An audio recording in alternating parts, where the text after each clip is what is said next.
gentlemen, to move forward with our program, I would now like to invite our respected CEO, Dr. Amjad Waheed Sahab, to the stage. Assalamu alaikum. Dear investors,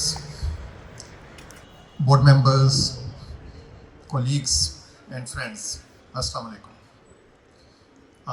I'm very thankful for all of you for taking time out to be here. I'm not going to take too much time, but I'm going to take maybe 10 minutes to 15 minutes and talk about something which basically you deal with sort of on a daily basis, on a regular basis, which is your own wealth management, either for yourself or for your company, or you may be trustee on some provident funds, some endowments. So I'll spend about 10 minutes talking about optimizing wealth. So if you look at basically starting with, which we are all aware of, inflation has come down and it is expected to go up a little bit, maybe from 6% to about 9 to 10% over the next 4 or 5 months. But then towards the end of this calendar year, it's expected to come down to about 6% to 7%. So a good probability of further decline in policy rate by 1 to 2% by the end of this calendar year.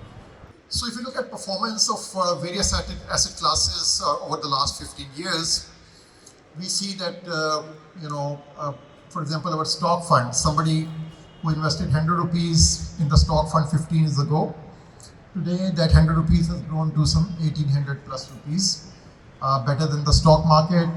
You can also see the performance of gold, real estate, and special savings certificates, and inflation. Something that cost 100 rupees 15 years ago, today costs about 400 rupees.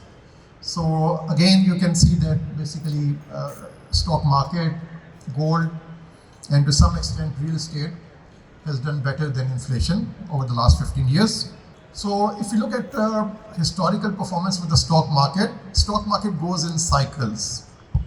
So there was a cycle that started in December 2001 and lasted till 2007. In this 7-year period, the stock market went up about 1100%. But in that process, the price earning ratio of the stock market, which typically averages about 8 times, went to 13 times. So the stock market became expensive, it went through a correction. Then another cycle started end of December 2008, continued till December 2016. So over an 8-year period, the stock market went up 1000%. But in the meantime, in this process, the price earning ratio went to 11.6, and then we saw a correction. This last bull run started somewhere in December 19. The stock market is up about 500% in this bull run. Luckily, the price earning ratio is still not very high. There was a time 3 years ago, the price earning ratio was about 4. Now it has come to about 8.5 based on Bloomberg, and about 8 based on our own estimates and some brokerage house estimates.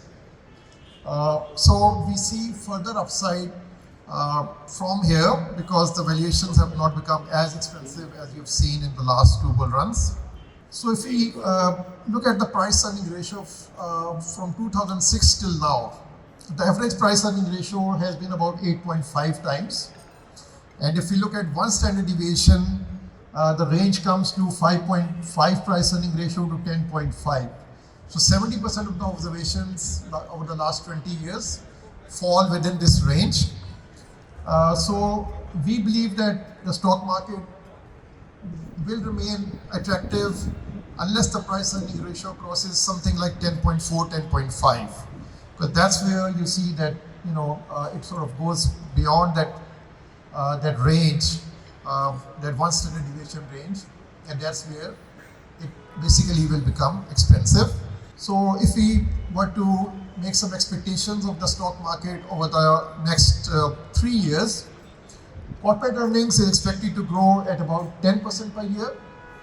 If you look at the last 15 years, corporate earnings has grown by 15% per year. We are taking a conservative estimate, and there's a reason for that. If you look at, for example, the economic growth rate that has come down considerably. And there's a very close link with the nominal GDP growth rate and corporate earnings. So if you assume that the nominal GDP growth rate will be about 10 to 11% based on a 3% real economic growth rate and about 7% inflation, then we expect the corporate earnings to grow at about the same rate, which is about 10 to 11%. The dividend yield of the stock market is about 4%. And then the P ratio, which is presently around 8.5, and we see there's room for that to grow to 10.4. That gives another 22% upside over the next 3 years. So the expected return from the stock market over the next 3 years is 22% per year. And if you look at historically over the last 24 years, the average return has been about the same, 22% per year. So that abnormal return that we experienced over the last 2-3 years, that time is gone. When the stock market went up 50%, 60% in a year, but still I think a decent 20%, 20 or so per year return is expected. Obviously, what we are assuming that things will remain as usual, means we remain within an IMF program. There are no wars, and there is political stability. So obviously there are certain assumptions. Based on that, we expect the stock market to still continue to do well. So in terms of optimizing, your return, we can go back to Harry Markowitz. In 1952, he came up with the modern portfolio theory, which talks about maximizing return while minimizing the risk. And this is basically based on the concept of diversification. So we have tested that theory on the Pakistani asset classes. And we see that if we look at just two assets, for example, if somebody had just invested in treasury bills and the stock market over the last 15 years, now the stock market is given a 19% per year return, but you can also see that the blue line, which is a stock market line, it is quite volatile. And then if somebody had just gone to the T-bill, that's the orange line. You don't see volatility in this line, but in terms of a return, that came to about 11.3% per year.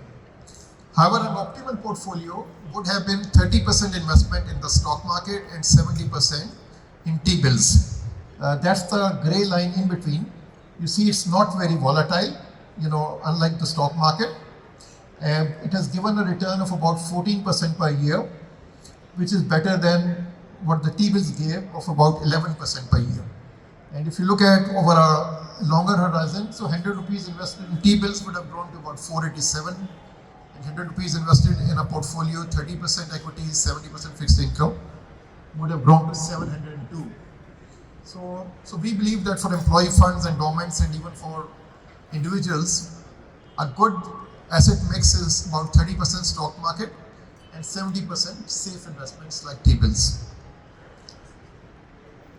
If we look at further asset classes, now here we have added T-bills, real estate, PIBs, gold, and the stock market. So treasury bills have given an 11.3% per year return. Real estate, we have looked at basically Zameen.com keeps an index of the real estate. Karachi real estate, Lahore, Islamabad, and so on. And they've been doing it since 2011. So based on their index, they do it in consultation with lumps. Real estate has given an 11% per year return over the last 15 years, with a volatility which is slightly higher than T-bills, but not as high as the stock market. PIBs have given about a 12% return, gold has given a 16% return, and the stock market has given a 19% return. So if we try to find an optimal portfolio, if over the last 15 years, what have been an optimal portfolio for an investor, and we use the modern portfolio theory of Harry Markowitz. And by the way, Harry Markowitz came up with this theory in 1952 and won a Nobel Prize on this theory in 1990 based on this work. So we've used the same concept. So what we see here, that over the last 15 years, an optimal portfolio would have been 18% invested in PIBs, 34% in gold, and 48% in stock market. This would have given a return of about 17% with a volatility of about 11-12%. So you can be, if you want to be very safe, obviously you can be at T-bills that gave a return of about 11% with very minimal volatility. But you could also be, if you would have taken a bit more risk, you could have earned 17%, but still relatively less volatility. You see that the stock market, although it has given a 19% return, it is below this efficient line, which is the blue line, because the risk was too high. So 100% investment in stock market would not have been an optimal portfolio, because you see that stock market line dot is below the blue line, which is the optimal line. Gold is below the optimal line. PIB is below the optimal line. Real estate is also below the optimal line. So again, the whole concept of diversification, where you maximize your return while minimizing your risk, basically amounts to diversifying among asset classes. And here we have looked at various asset classes. Now, next 15 years can be different. Here, last 15 years, based on Zameen.com, the average return has been 11%. But obviously, next 15 years, this can be different. And stock market also, the return last 15 years was 19%. Next 15 years or 10 years can be different.